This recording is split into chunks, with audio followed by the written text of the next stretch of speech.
Você, psicólogo, já pensou em trabalhar com bebês? Será que tem essa demanda? Como é que o psicólogo pode trabalhar no desenvolvimento infantil? Sejam muito bem-vindos a mais um episódio do programa Psicologia Perinatal em Foco. Eu sou a Sara Stephanie. Eu sou Jéssica Castro. E eu, Rafaela Esquiavo.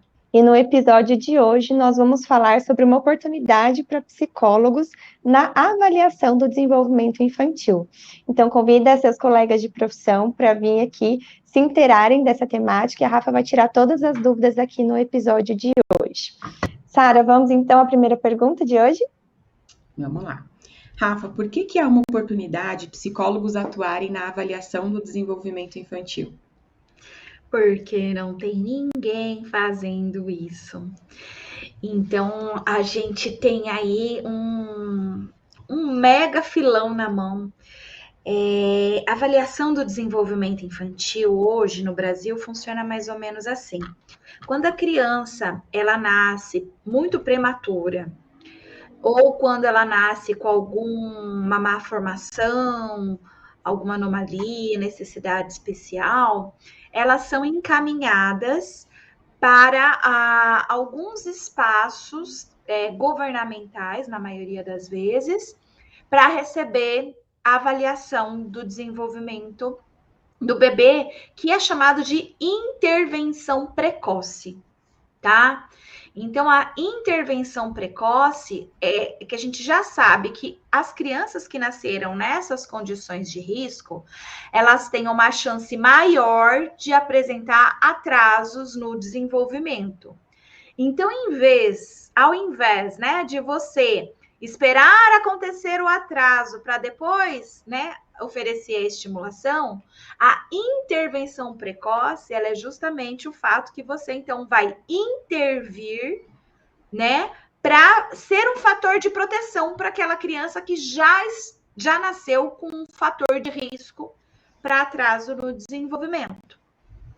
Então, nós temos aí o exemplo de APAES, por exemplo. Então, não são todas as APAES no Brasil que oferecem intervenção precoce, tá? Mas existem algumas APAES no Brasil que vão oferecer intervenções precoces.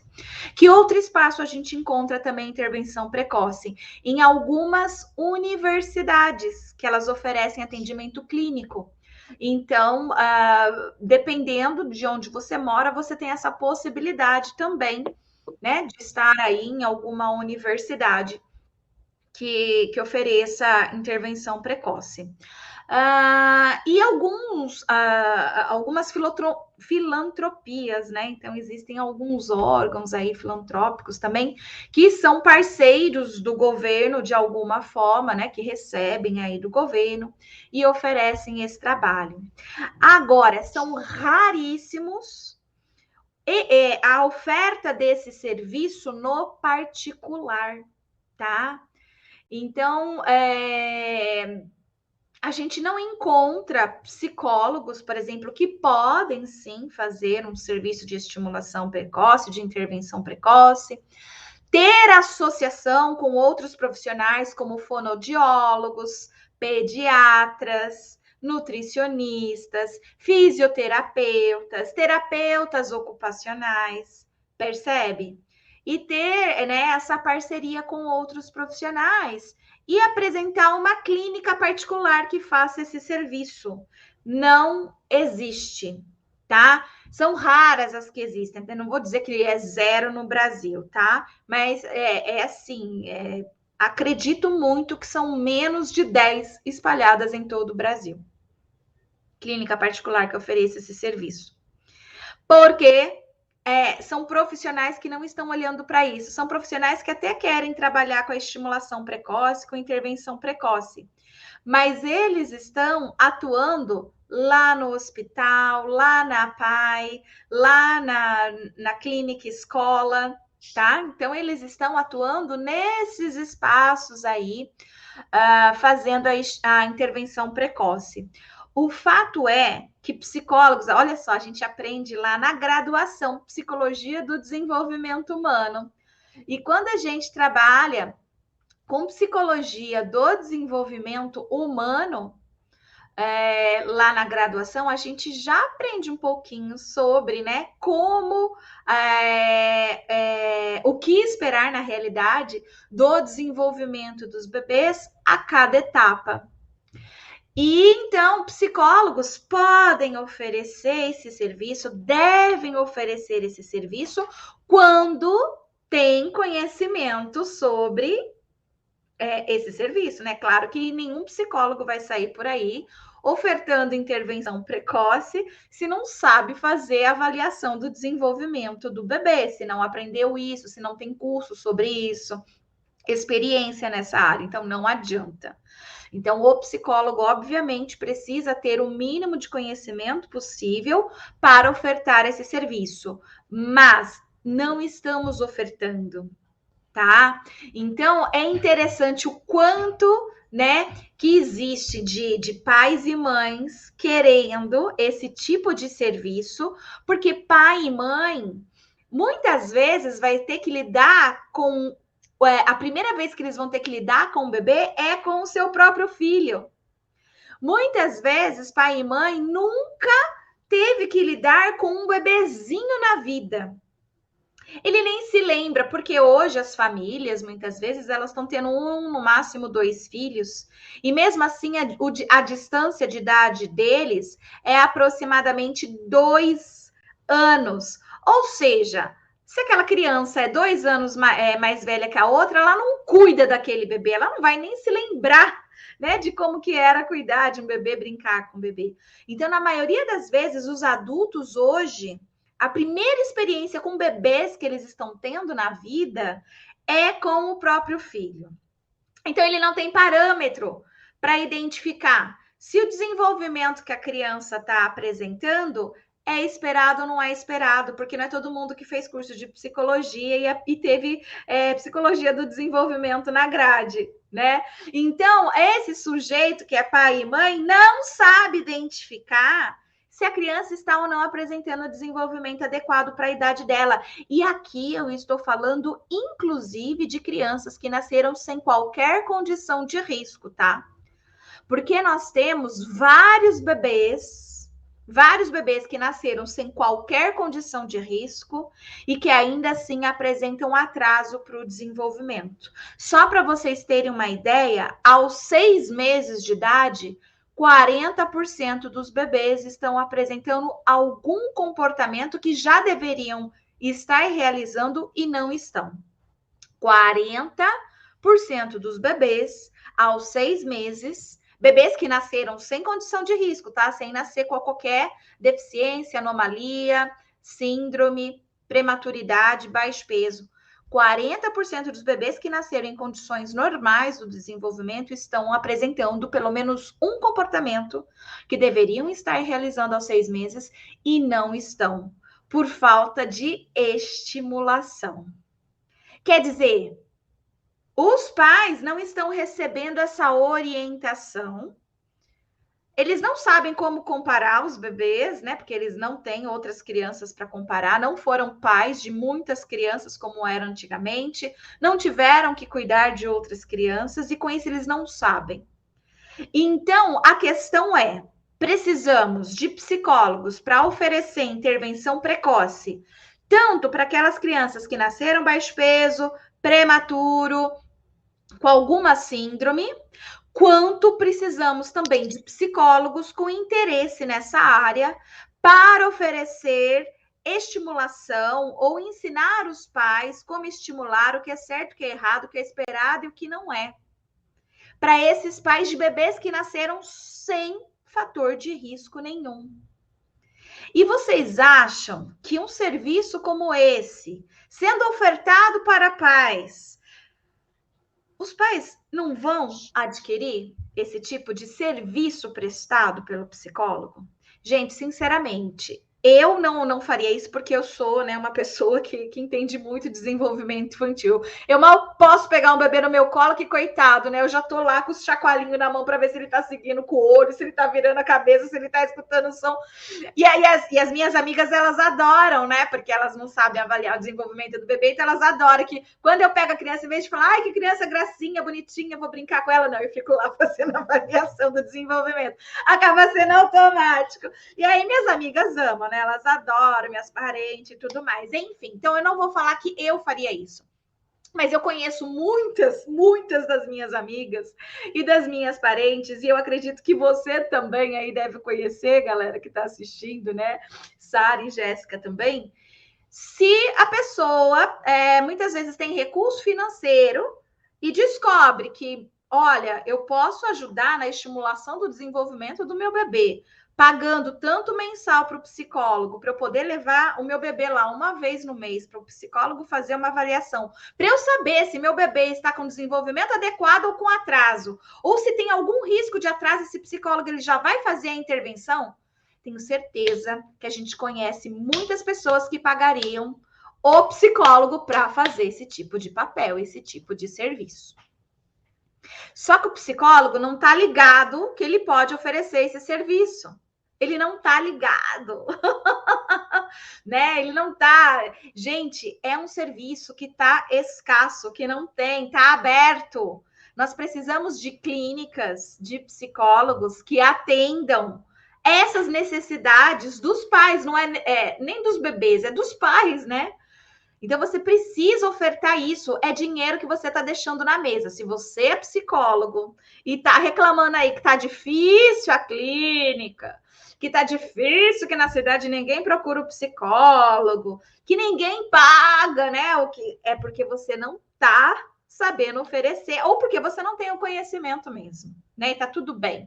Mas existe aqui uma Ter Online para ofertar para você esse conhecimento. Temos alguns cursos aqui que pode te ensinar, te instruir a como avaliar o desenvolvimento do bebê, né? E sair por aí, então, ganhando muita grana, atendendo tanto crianças que nasceram típicas como atípicas, tá? Porque existem milhares de pais com recursos financeiros, né? Querendo esse profissional, tá? Levar o seu bebê nesse profissional para que ele possa se sentir mais tranquilo.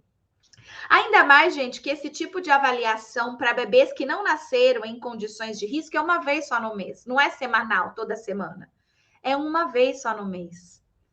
Percebe? Então, os pais vão querer, eles estão dispostos, porque é o filho deles, tá? É o filho deles. E eles estão super afim de oferecer tudo de bom e do melhor para o seu filho. E o psicólogo tá deixando dinheiro na mesa. Aqui no Instagram, Rafa, perguntaram o seguinte: como a psicologia atua na intervenção precoce? Ou seja, né, como que é feita essa intervenção precoce na prática? Na prática, primeiro, o psicólogo ele precisa conhecer do desenvolvimento infantil, saber quais são os comportamentos esperados e não esperados, do primeiro mês, né, do nascimento dele, do momento que ele nasce, até os 2 anos de idade, tá? Então, precisa ter esse conhecimento. Ele precisa também saber os instrumentos que ele pode utilizar como recurso para fazer essa avaliação, tá?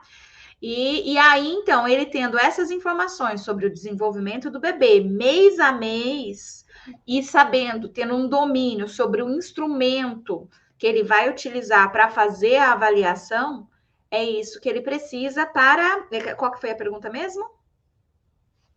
Ela perguntou como a psicologia atua na intervenção precoce. Ah, tá. É isso que o psicólogo precisa saber. É dessa forma que atua na intervenção precoce, tá? Tendo conhecimento do desenvolvimento mês a mês, o que é esperado, o que não é esperado até os 2 anos. Levar em consideração prematuridade, fazer idade corrigida, precisa ter essa noção, essa informação.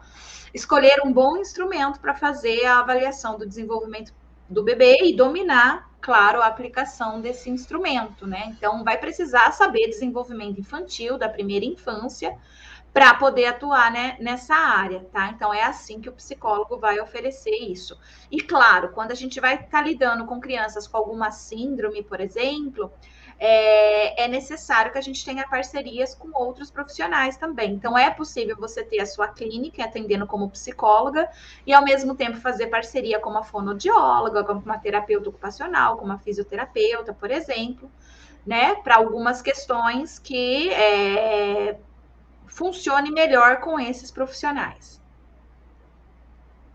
Rafa, você já falou algumas coisas aí, mas qual que é o papel do psicólogo no desenvolvimento infantil? O papel do psicólogo no desenvolvimento infantil é entender, compreender cada uma das etapas, né? Para que a gente possa fazer a avaliação de forma correta e a orientação de forma correta aos pais. Porque o que a gente encontra bastante também? Infelizmente, as estimulações, os locais de intervenção precoce que vão realizar a estimulação precoce nesses bebês, que geralmente são encaminhados, né? Então, o bebê nasceu ali com alguma síndrome, anomalia e tal. Bebês que nasceram típicos, geralmente não são encaminhados para esses espaços, como eu disse, são geralmente espaços não governamentais ou governamentais, né? Mas o não governamental acaba recebendo também verba governamental, tá? Então, geralmente o que a gente tem é isso, espaços mais públicos, né, para atender essas crianças. Esses espaços, infelizmente, alguns deles, a intervenção é feita só ali naquela hora. Então, a criança fica por 1 hora com aqueles profissionais realizam a estimulação, né, no bebê, avaliam ali se ele está com atraso, se está normal, como é que tá.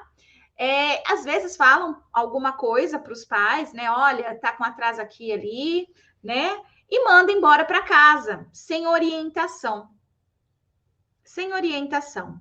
Ou às vezes, quando eles dão alguma orientação, é uma orientação superficial que não auxiliam esses pais a encontrarem como fazer aquele processo em casa. O fato é o seguinte, gente. Quando a gente trabalha com intervenção precoce, nós precisamos fazer a avaliação, identificar se tem atraso ou não, estimular, mas em hipótese nenhuma a gente manda essa criança de volta para casa sem instruir esses pais sobre o que eles podem fazer naquele período que aquela criança não vai estar frequentando a intervenção. Não é, olha só, né? Vou pegar aqui 2 lápis, tá? Uma criança, por exemplo, com 3 meses, é para ela estar segurando, tá? Um objeto, ela segura o objeto. Quando ela tem aproximadamente 4 meses para 5, é importante que essa criança transfira o objeto de mão, tá? Com 5 meses, quando eu entrego para a criança um objeto nessa mão, né, com 4 meses ou 3 meses, ela larga o objeto para pegar. Mas com 5 meses, essa criança, na hora que eu ofereço, por exemplo, ela tem que transferir de mão o objeto e pega aquele com a outra mão. Ela fica com os 2 na mão, por exemplo. Tá? Não adianta eu estimular a criança a fazer isso lá no meu consultório e falar: tchau, mãe, até o mês que vem.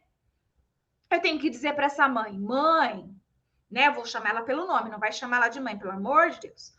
Fulana de tal, né? Olha só, o seu bebê era para estar fazendo isso já, mas ele ainda não tá. Então vamos lá, vamos treinar ele em casa. O que você tem na sua casa que semelhante a isso aqui que eu utilizei para você fazer na sua casa também? Olha só, fulana de tal, você não vai entregar o objeto então para o bebê na mãozinha dele que está livre. Olha para a mãozinha dele que está ocupada e ofereça o objeto na mão que está ocupada para ele transferir e pegar. Vamos fazer isso esse mês? Porque aí o mês que vem, né? Quando ele voltar aqui e eu fizer esse exercício novamente, ele simplesmente já vai fazer esse movimento, tá? E aí ele já não tá mais com esse atraso. Ok? Ok. Então, olha só, o que acontece na maioria dos espaços? Eu faço isso com o bebê, aí no mês que vem a criança vem de novo, A mãe não estimulou em casa, não recebeu orientação, o bebê continua não fazendo e eu continuo dizendo, essa criança está muito atrasada, né? Olha, vamos fazer estimulação aqui de novo, sabe? Não é assim. Nós precisamos muito informar esses pais o que fazer em casa durante o mês que essa criança não vai estar recebendo a intervenção ali naquele espaço, tá? Então, é importante que os psicólogos saibam disso, né? Para poder, de fato, fazer um bom serviço aí com o seu cliente. De fato, essa criança ser estimulada. Então, você faz na sua clínica, orienta os pais como fazer, descobre se os pais têm algum material em casa que possa ser semelhante para poder utilizar, né? E aí aumentam as chances de, na próxima avaliação, a criança já está realizando aquele comportamento. Rafa, a Gabriela perguntou a respeito, né, acredito, da pergunta anterior até, né, que estava falando sobre a importância do psicólogo saber os instrumentos corretos para estar fazendo essa avaliação, né? E aí ela perguntou se tem algum teste, como o VISC, por exemplo, né, para bebê. E aí você poderia falar, então, sobre quais instrumentos o psicólogo ele pode usar para estar fazendo essa avaliação do desenvolvimento infantil? Legal. No caso, o VISC, ele é para teste de cognição e inteligência, tá? Então, ele só vai avaliar isso. E eu prefiro o Piaget, eu sou mais piagetiana, porque o Piaget ele não está interessado em saber o quanto, né, a criança é inteligente, quanto é o QI da criança, mas como ela está desenvolvendo a sua inteligência, em que nível, né, da inteligência ela está naquele momento e o que podemos fazer para ajudar a melhorar, tá? No caso, aqui nós estamos falando do desenvolvimento do bebê, então não seria o VISC o mais adequado para fazer a avaliação motora, porque a gente vai precisar fazer avaliação motora, avaliação de linguagem expressiva, de linguagem receptiva, de socialização, de autocuidados, tá? De motricidade fina e grossa. Então, assim, é uma avaliação para além da cognição. O ser humano, ele não é só inteligência, né? Não é só cognição. Então, nós temos outras áreas do desenvolvimento também. Então, no caso, nós temos vários instrumentos que podemos utilizar para avaliar o desenvolvimento da criança, tá? Nós temos desde a ficha de avaliação do desenvolvimento da criança do Ministério da Saúde, que é algo gratuito que a gente consegue digitando lá no Google, né? Ficha de avaliação do desenvolvimento infantil do Ministério da Saúde. Então aparece para você ali aquela ficha. Ela tá também na carteirinha de vacinação, na carteirinha de nascimento da criança, né? Quando a mãe tem que voltar lá no pediatra, o pediatra vai acompanhando. Então, nós temos desde essa mais simples, nós temos uma mais complexa, por exemplo, que é o Denver 2, que também ela é quase semelhante a essa ficha do desenvolvimento infantil do Ministério da Saúde. Inclusive, né, foi baseado no Denver, né? O Denver 2 é da cidade de Denver, ele é utilizado no mundo inteiro, né? Então, o Brasil também utiliza. Ela é simples, ela vai investigar só, por exemplo, desenvolvimento pessoal social, linguagem, desenvolvimento motor fino e desenvolvimento motor grosso, tá? Se eu não me engano, são só essas 4 áreas que o Denver 2 vai avaliar. Aí depois nós temos uns que são um pouco mais abrangentes, mais detalhados, né? Que precisamos conhecer e tal para poder utilizar, como por exemplo o Portage, tá? O Portage, ele é um instrumento que a gente vai avaliar desenvolvimento cognitivo, autocuidados, motricidade, linguagem e mais um que eu também esqueci. São 5 áreas o do Portage, por exemplo, tá? Eu falei socialização? Nem lembro se eu falei socialização. Enfim, se eu não falei, é socialização aí o do Portage. São 5 áreas incríveis e ele mostra o que é esperado, o que não é esperado, o que aconselha para os pais, né? O que orienta para os pais. Então, dominar o Portage seria muito legal também. E nós temos também a Bailey, né? A Bailey é padrão ouro, né? Padrão ouro no Brasil, ela foi validada e padronizada, se eu não me engano, em 2017, faz pouco tempo, é recente, tá? Ela foi traduzida para o Brasil e ela é padrão ouro.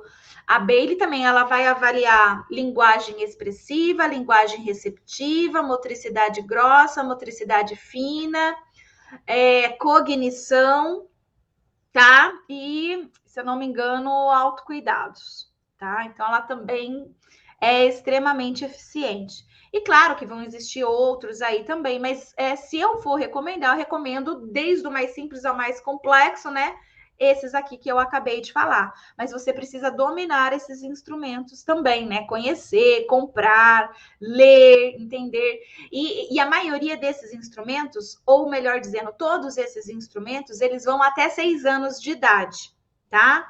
A intervenção precoce, ela é até os 2 anos. Então, vai de 0 até 6 anos, qualquer um desses instrumentos. Se você se familiarizar muito bem com eles, você consegue continuar avaliando o desenvolvimento das crianças também até os 6 anos de idade. Certo. O Rafa, a Annalise está perguntando, você acha que é interessante fazer a intervenção com a mãe presente, já explicando a avaliação e a estimulação, ou é melhor conversar com ela após a intervenção com o bebê? Tem que a mãe estar presente. A mãe não pode não estar presente numa avaliação do desenvolvimento do bebê. Ela precisa estar presente porque você vai precisar dessa mulher, né? Ali para fazer algumas perguntas, inclusive, tá? E até para avaliação. Gente, um bebê, ele precisa, né? Estar com figuras que ele conhece ali no ambiente. Você é um estranho. Se você é um estranho, esse bebê, ele vai se portar de forma habitual? Não. Ele está num ambiente estranho, com uma pessoa estranha. Então, o que você avaliar ali, por exemplo, como a criança não faz, é da sua cabeça, porque você não vai perguntar pro bebê ele te responder, não, eu faço, só não quero você aqui, cadê minha mamãe? Ele não vai fazer isso. Então, é surreal, né? Se a gente atender um bebê ali sem a presença da mãe. A mãe precisa estar ali para dar segurança para esse bebê, para que ele possa agir de forma mais natural. Lembrando que ele não vai agir totalmente natural, porque ele está num ambiente estranho, na presença de uma pessoa também estranha para além da mãe, né? A mãe não é estranha, né? Eu quis dizer que, né, existe uma pessoa, então ele está numa situação não habitual. Se ele está numa situação não habitual, vão existir alguns comportamentos que às vezes ele não vai emitir. Então a gente precisa até da mãe para fazer a pergunta: mãe, eu estou tentando aqui fazer, né, essa avaliação e não estou conseguindo obter a resposta desse comportamento. A senhora me ajuda? Olha, o que eu preciso é assim, assim, assado. Entrega os objetos para essa mãe, instrui ela e ela vai fazer com o bebê e você sai de cena e fica olhando. Você olha e deixa a mãe fazer. Há muito maior probabilidade da criança fazer com a mãe realizando aquele comportamento do que você, que é uma estranha numa situação estranha. Tá? Não aqui tentando trazer, né, o teste da Mary Ainsworth, né, sobre apego seguro e inseguro, mas no termo da palavra mesmo, é um ambiente estranho com uma pessoa estranha ali, tá? Então, a gente precisa, se não da mãe, do cuidador principal. O cuidador principal pode ser o pai, pode ser a avó. Alguma figura de apego dessa criança tem que estar presente, senão você vai ter um resultado falso, vai dar um monte de comportamentos que você não observou na criança, porque você tratou a criança como uma bolinha de carne e osso, e ela é gente, ela é pessoa. ela tem emoções, né? Ela tem medos, ansiedades. Você precisa tratar o bebê, como uma pessoa. Então, é importante a presença dos pais. Rafa, ao longo aqui da live, em algum momento você citou que o Mater Online oferece cursos, né, sobre desenvolvimento infantil. E aí a Sinara perguntou se esses cursos, né, a respeito dessa temática, é necessário você já estar graduado, ou tem algum curso que estudantes podem fazer? Tem um curso que estudantes podem fazer. O nome do curso é Saúde Mental Perinatal e Desenvolvimento da Primeira Infância. Esse é um curso focado em a gente trabalhar tanto com a saúde mental perinatal, gestação, parto, pós-parto, quanto capacitar também o profissional para atender desenvolvimento infantil, avaliar desenvolvimento infantil, tá? E alunos de graduação podem fazer esse curso, Saúde Mental Perinatal e Desenvolvimento da Primeira Infância. Rafa, tem uma pergunta aqui no YouTube. A Luzimeri está perguntando, para chegar até essa avaliação, como proceder? Para chegar até essa avaliação, como proceder? Acho que eu não entendi a pergunta. Sim, acho que ela quis dizer como é que faz esse atendimento para chegar até essa avaliação. Se você já atende, já pega o bebê e faz a avaliação direto. Acho que como começar, bom, pelo que eu entendi, você né? vai ter que divulgar o serviço, a pessoa ela tem que saber que você é uma psicóloga que vai oferecer a avaliação do desenvolvimento do bebê, então você precisa de alguma forma, né, fazer com que essa mensagem chegue para o seu cliente. Aproveitando o merchan, aqui no Mater Online você aprende os nossos cursos, aqui a gente ensina, né, como você atrair clientes, enfim, né? Mas você precisa saber atrair esse cliente, ele precisa saber que vai trazer, então, um bebê para você fazer essa avaliação. Aí, logo no primeiro momento, no primeiro dia, você vai fazer uma anamnese completa. Então, você vai ter que fazer perguntas, né, para essa mulher, né, a respeito de gravidez, se foi planejado ou não, se a criança tem alguma condição de risco ou não, quantos meses tem a criança, por que ela está trazendo a criança para avaliação, né, se é casada ou não. Várias perguntinhas terão que ser feitas ali, uma anamnese, para você poder conhecer os seus clientes ali, que é a mãe e o bebê, por exemplo, o pai e o bebê, a avó e o bebê, que seja, tá? Então, você vai precisar conhecer essa dinâmica aí nesse primeiro dia. Uma coisa que é importante, principalmente se você é psicóloga ou psicólogo, é se apresentar para o bebê. Mais uma vez, bebê não é bola de carne e osso. Bebê é gente, bebê é pessoa. Então, você se apresenta. Ah, mas é um bebê que tem 1 mês, Rafaela. Não interessa. Pegue esse bebê no colo, se apresente, fale olá. Né? Meu nome é Rafaela, eu sou psicóloga, sua mamãe te trouxe aqui para que eu possa avaliar o seu desenvolvimento. Então, nós vamos trabalhar juntos aqui nos próximos meses, tá? Se eu perceber que você está apresentando algum atraso, não se preocupe, eu vou fazer a estimulação aqui com você, vou ensinar a sua mamãe a como fazer em casa também, nós vamos fazer esse trabalho juntinhos, tá? Então, prazer, seja muito bem-vindo, não precisa ficar com medo, não precisa chorar. Eu não estou dando uma avaliação de 0 a 10 para você, tá? Não se sinta pressionado, exigido, não é isso, não é esse tipo de avaliação. É uma avaliação mais para poder entender como é que está o seu desenvolvimento aí, e a gente poder te ajudar que você chegue aí de forma mais saudável aí nos seus 2 anos de vida, ok? Qualquer coisa que você quiser, que você precisar, é só você conversar comigo aqui, porque eu vou tentar entender e colocar em palavras o que você está reclamando ou solicitando de mim. Tá? Então você faz isso. Você faz isso e esse bebê passa a entender, compreender e ajuda, sim, em todo esse processo, tá? É muito legal. E você faz isso na frente da mãe, né? Também, e explica para ela: olha, né? Você e ele são meus clientes, então eu preciso fazer isso com ele. E ele entende, tá, gente? É muito legal que ele entende. Você não vai poder avaliar o desenvolvimento dessa criança em horários que a criança está com fome ou horários de sono. Né? Então, tem gente que a criança dorme das 10 ao meio-dia. Aí a pessoa fala assim: ah, mas eu só tenho horário às 10 para avaliar. Cara, o erro é seu, tá? Então, encaminha para outra pessoa, se você só tem esse horário, porque das 10 ao meio-dia é horário de sono do bebê. O bebê, ele não vai estar ali, né, nas suas plenas condições para você avaliar o desenvolvimento, ou é o horário da mamada do bebê. Ele vai estar com fome, ele também não vai estar em plenas condições, entende? Então a gente tem que ficar também de olho e ligado nessas situações, tem que ser no horário que o bebê também tem disponível, não é só o horário que a mãe tem disponível, ou que você tem disponível na sua agenda. Ok. Bom, a gente vai hoje encerrando o programa por aqui. Temos várias perguntas que não deu tempo da gente responder, então, quem mandou pergunta e não conseguimos responder aqui ao vivo, eu vou pedir para a Rafa abrir uma caixinha lá no Instagram, tá? E aí vocês mandam a pergunta lá, que assim que possível ela vai responder vocês, tá bom? Tirar todas as dúvidas de vocês.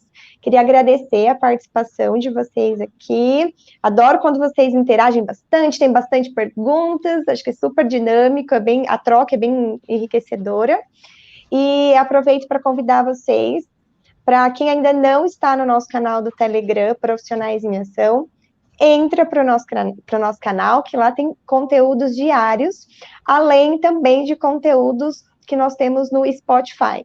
Também temos lá um canal com inúmeros podcasts, que também tem bastante conteúdo interessante, inclusive sobre desenvolvimento infantil, tá certo? E a Sara vai dar um outro recadinho para vocês. Então, eu quero aproveitar e convidar vocês também para participar do workshop de Psicologia Perinatal, que vai acontecer do dia 18 ao dia 21 de outubro. Tá? Então, em qualquer rede social do Mater Online, você consegue fazer a inscrição. Vai ser muito enriquecedor. Tá? Lá, inclusive, a Rafa vai tirar várias dúvidas que todo mundo estava perguntando aqui, referente ao curso, do curso de pós-graduação, como é que faz, se tem essa matéria lá também, né? Se também é falado sobre isso. Então, se inscreva lá e participe com a gente.